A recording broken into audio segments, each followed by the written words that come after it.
No, no, no, no. No eran los curas, ni la Iglesia Católica, ni el Vaticano.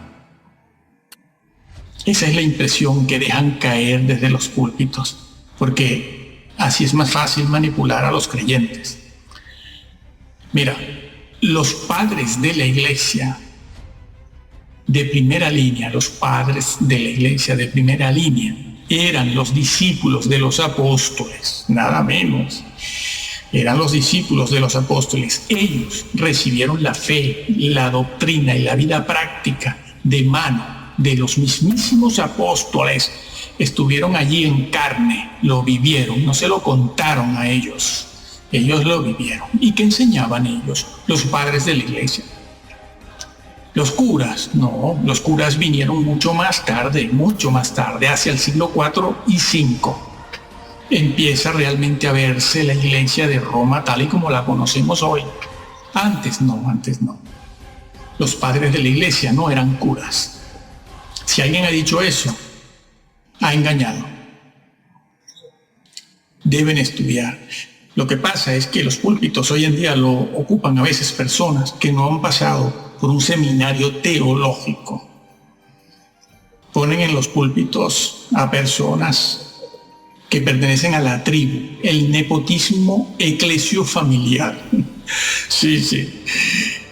Van comprando libros por las librerías cristianas, los van leyendo y después los sueltan en el púlpito. Claro.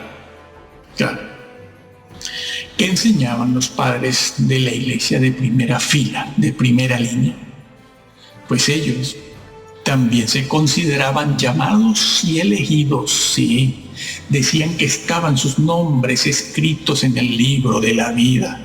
Y ellos, sin embargo, al hecho de ser llamado y elegido, no lo consideraban como una garantía de salvación, tal y como hoy en día se enseña, ¿no? Sino que ellos velaban y cuidaban su salvación. Sí. Aquellos hombres, ¿cómo te los nombro? Clemente, Ignacio de Antioquía, Bernabé, Ambrosio, etcétera. Ellos velaban y cuidaban lo que el Señor les había dado en su gracia. Por ejemplo, para Clemente, padre de la Iglesia, también era posible ser borrado del libro de la vida. Para él, sí, él lo dijo. Para él era posible ser elegido y dejar de serlo. ¿Y por qué le voy a creer más a los reformadores que a Clemente? ¿Por qué? ¿Quién estuvo con los apóstoles? Ignacio de Antioquía. Pensaba él que se puede corromper la doctrina. Sí, y por lo tanto, si se corrompe la doctrina, se corrompe la fe de Dios, decía él lo decía. Y así se corrompe el maestro también, él lo decía. No nosotros. Se corrompe el maestro y por lo tanto se termina perdiendo la salvación, se termina en condenación. Algo que también enseñó el apóstol Pablo en 2 de Timoteo 3. Ten cuidado de ti mismo y de la doctrina. Sí, pues haciendo esto te salvarás. Ay, me salvaré de la guerra, me salvaré del hambre, me salvaré de la crisis. No, me salvaré de decir tonterías. No, te salvas de la condenación. De la condenación. Como está dicho también en 1 de Corintios 3. Y en la epístola de Bernabé se dice que si por ser llamado uno se confía y se echa a dormir en las propias debilidades, eso que nosotros decimos es que yo soy débil, eso es condición humana, déjame robar un poquito. Sí, él, Bernabé, repito, decía que si nos dormimos en nuestras debilidades, pecados y fantasías de almohada, y Satanás vuelve a tomar el control de la mente, el pensamiento y los hechos, la conducta, nos va alejando poco a poco del reino. Dice él que nos va empujando lejos del reino de Dios y su justicia. sin ni siquiera nosotros advertirlo ni percibirlo. Y así al final nos condenamos. Cuando Dios llama, se debe responder con seriedad, con responsabilidad, con fe y obediencia. Y es aquí donde todos tropiezan, porque ya intuyen que para obedecer hay que dejarlo todo o casi todo para crecer en santidad después. Sí. Saben, sienten, intuyen, piensan que tienen que obedecer a Jesús cuando dijo: si tu ojo te es ocasión, sácalo. Si tu mano o tu pie, sácalo. Sí, eso fue dicho a creyentes y discípulos del Señor, que son los que están arriba, que son los que están en esa condición desde la que se puede caer. Están en el lugar de donde se puede uno caer. Porque los incrédulos, los ateos, los visitantes, los que reciben un tratadito, el amigo y vecino mentiroso de al lado, ese no tiene de dónde caer. Porque no es convertido, no está en Cristo, no está en la salvación. Se cae cuando se está en una condición elevada, cuando se tiene de dónde caer, es decir, de la gracia. No has cuidado, no, tu nombre es borrado. Así que saben que tienen que cortar, sí, cortar con vídeos, cortar con los Simpson, con las novelas, las fantasías amorosas, pensamientos vengativos, asesinos. No, eso de fantasías amorosas no me lo invento, eso está en Malaquías 2. Saben que después de que el Señor Yahvé denunció eso de los pensamientos en la mente, Él cerró el templo. Sí, el santuario, Él lo cerró. Él lo dijo: yo voy a cerrarlo por esto. Vuestras mentes, lo que pensáis. Dios no está metido en un rincón de la esquina para ver lo que yo hago en la cocina. Él no se ocupa de eso, sí, porque esa es la victoria que tenemos que ganar. Léelo. Nosotros tenemos un mensaje sobre Malaquías 2, nada más. Es mucho lo que hay allí, es bastante fuerte. Él cerró el templo y el Señor dijo: bueno, esto se acabó porque no se puede. Sí, hay que cortar con eso, con los pensamientos vengativos, asesinos. Estamos rodeados de cainitas en el templo. Quienes estamos en la crema y la pomada, dentro lo vemos. Saben que tienen que dejar ciertas visitas y asociaciones, votar o tirar todas las revistas que tienen o están llenas de provocaciones y violencia. Dejar la bolsa de valores, sí, amigo. No. Eso de la bolsa de valores son de esas cosas que uno dice: bueno, eso es legítimo. No, será legítimo, pero no es santo. No es santo. Y estás llamado a ser santo. Tienes que dejar al mago. Harry Potter, ¿te gusta la magia? Claro. Que tanto aman los creyentes. Harry Potter. Tienen que cortar con las fiestas, celebraciones y las opíparas comidas. Opíparas, sí. Dejar la ropa ajustadita, insinuante, provocadora, que es la llamada del sexo, en el propio templo, por los pasillos, a veces brindando, dando la Santa Cena o recogiendo los diezmos, amigo, bajo el beneplácito de cuanto pastor, obispo, cura o sacerdote anda por allí, sí. Y luego ellos mismos se lamentan, sí, del adulterio en el que ya llevan instalado a alguno de ellos, sí. Y es que saben que, como las mujeres se marchen de la iglesia porque tienen que ir en faldas largas a ver quién diezma. Son listos. En el Nuevo Testamento la elección se realiza en aquellos que hacen la voluntad del Padre y llevan fruto. Bueno, otra frase más usada por el Señor: llevan fruto. No, eso está escrito. Evangelio de Juan 15. El que en mí no lleve fruto es cortado separado y echado en las tinieblas de afuera. Esa frase, el que en mí, ¿qué significa? El que en mí no lleve fruto. Estos no pasan al milenio. El incrédulo, el visitante, el amigo del tratadito, el mentiroso amigo de la esquina, el compañero de trabajo o el ateo, no están en Cristo. La expresión en Cristo, como se usa en la Biblia, es una expresión, una frase con un profundo significado teológico. Resumiéndolo, significa estar en Cristo, estar en comunicación, que es una cosa, y en comunión, que es otra. Solo los convertidos están pegados a Cristo de tal manera que están en Cristo, claro, en comunión. El incrédulo, repetimos, el visitante, el amigo al que se le regala un tratado, a un ateo, no están en Cristo, porque esa frase en Cristo implica una pertenencia a Jesús. De hecho, la misma parábola con su figura lo indica, ¿no? Además, esta enseñanza también se corresponde con otra cosa que dijo Jesús para hablar de lo mismo. Lo dijo de otra forma, dijo, esforzaos por entrar. Sí, esforzado, agorizomai, agonía, una entrada agonizante. Esforzaos por entrar, porque muchos procuran entrar y no lo logran.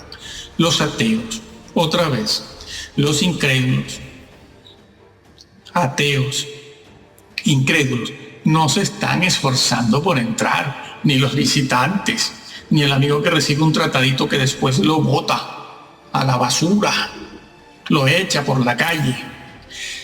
Se esfuerza por entrar el que quiere hacerlo, porque ama también las cosas de Dios, pero también ama las cosas del mundo. El Señor también lo dijo de otra manera en la parábola de la semilla, Mateo 13. Sí. Se esfuerza por entrar, pero como ama al mundo, las cosas del mundo, la palabra no lleva fruto. Los incrédulos, los ateos, no se están esforzando nada por entrar.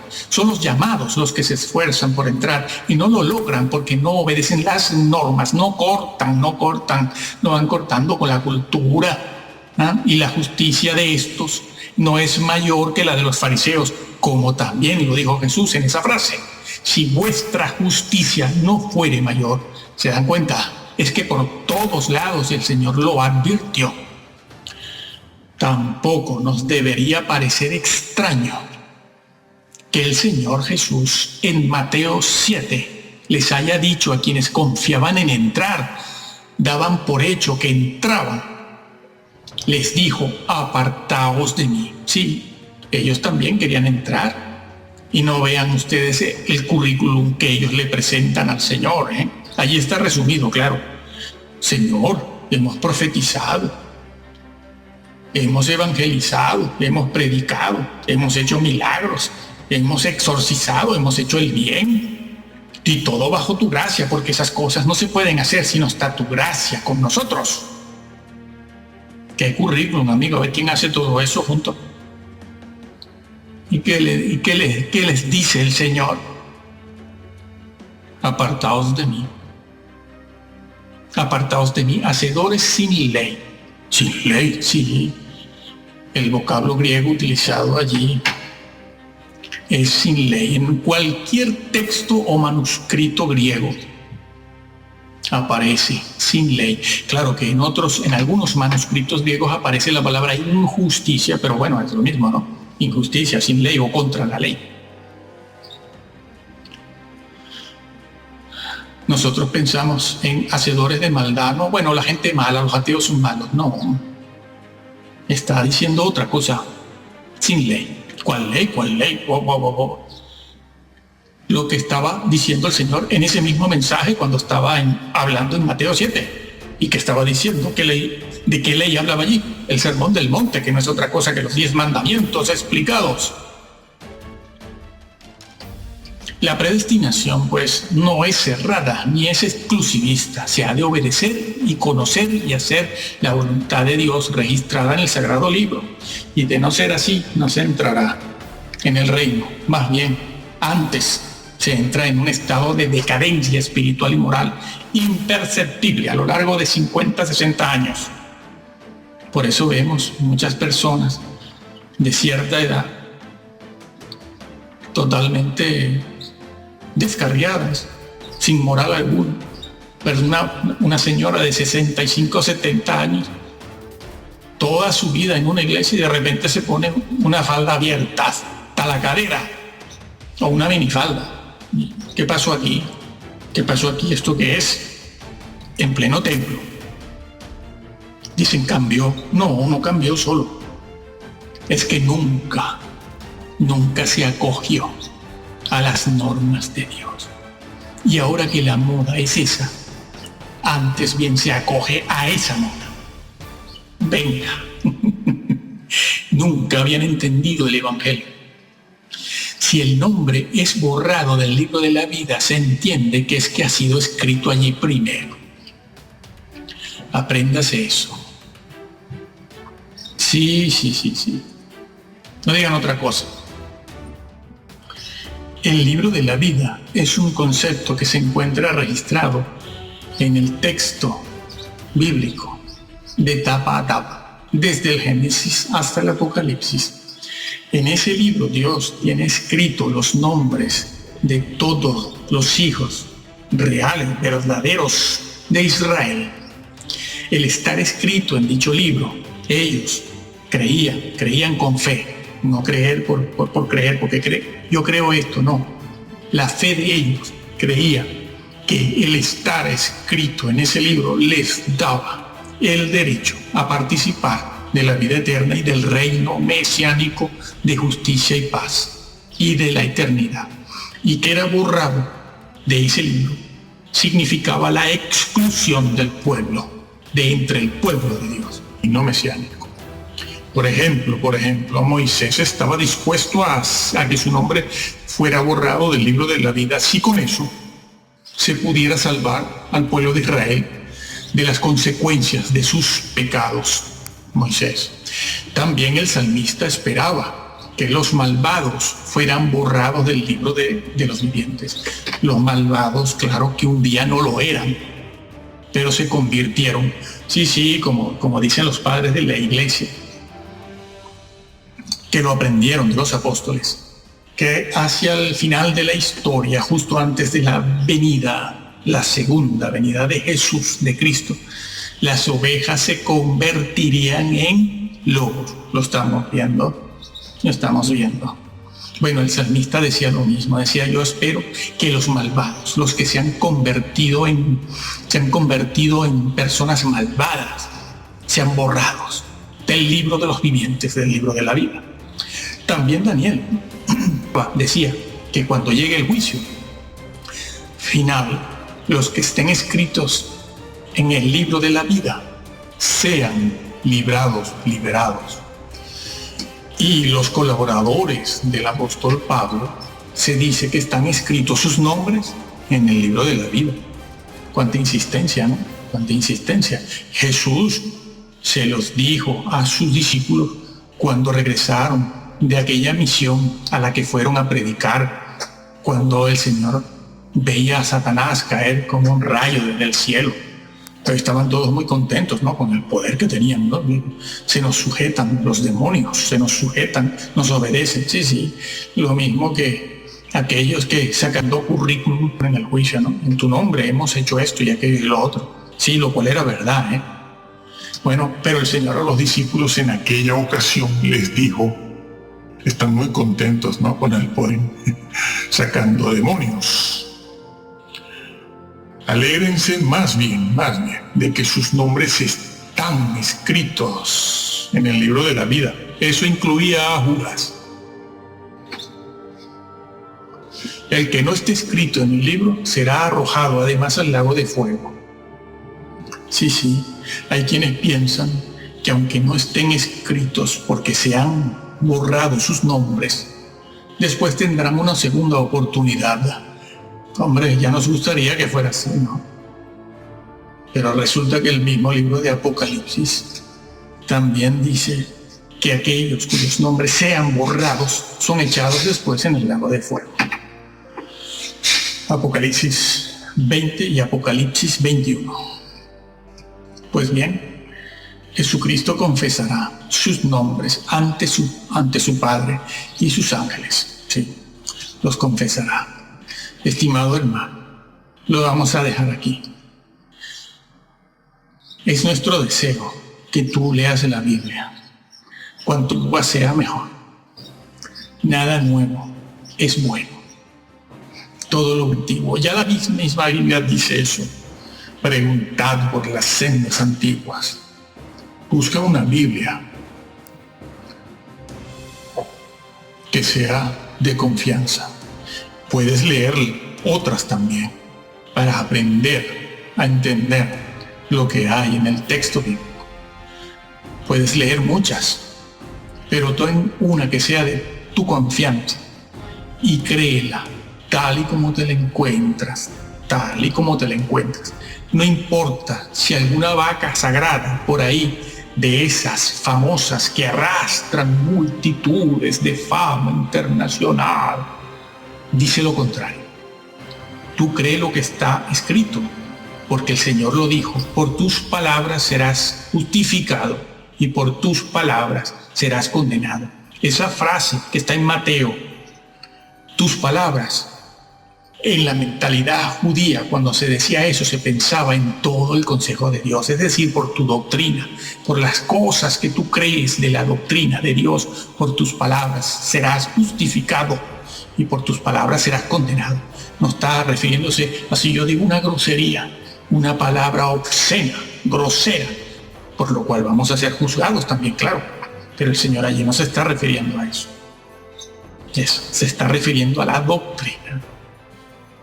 Así que si alguna vaca sagrada dice algo contrario a lo que tú lees de manera directa y evidente, sigue lo que dice el Señor, no lo que dicen los modernos predicadores de multitudes, porque ellos tienen sus intereses y ellos procuran mantener lo que hoy se llama el crédito ministerial. Yo tengo crédito, fama, tengo prestigio.